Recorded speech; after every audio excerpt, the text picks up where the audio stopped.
Today we are going to talk about the gross rent multiplier.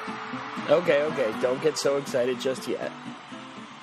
As a real estate agent, typically when you show a buyer a property, they will ask you questions about amenities such as a pool, they'll ask you about the neighborhood, sometimes they'll ask you if there are blue houses available or even red houses. But every once in a while, you will take a client out who does not care about any of that stuff.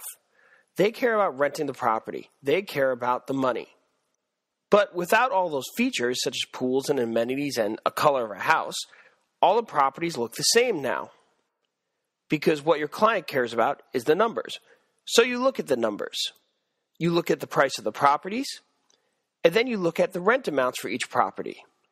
But for some reason, you still feel a little overwhelmed. This is where the gross rent multiplier comes in. Yes, now you can cheer. Let's hear it for the gross rent multiplier. So stupid. You see, this new buyer does not care about the property itself. It does not care about the rent amount on its own.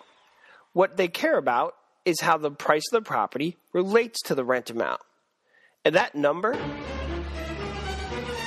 is called the gross rent multiplier. Ooh, that was intense.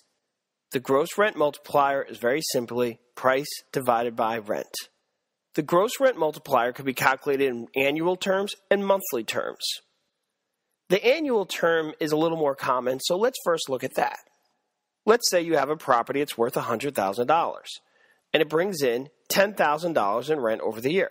$100,000 divided by $10,000 equals 10, which would give you a gross rent multiplier of 10.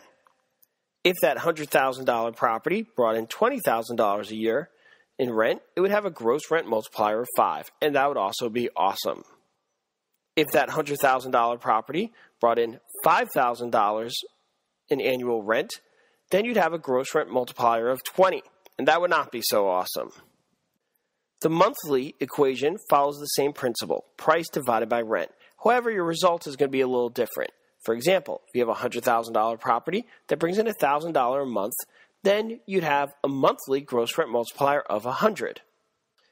So as you can see, numbers from 5 to 20 usually represent annual gross rent multipliers, and numbers from 80 to 120 usually represent monthly gross rent multipliers.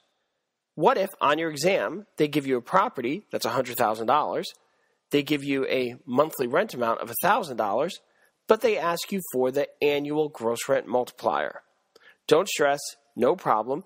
All you have to do is take that monthly number and multiply it by 12. And now you have annual figures. You do $100,000 divided by 12,000, which will give you your gross rent multiplier of 8.3. I hope that helped. Just remember, price divided by rent gives you your gross rent multiplier. So keep it simple, keep it concise, and you'll pass your exam.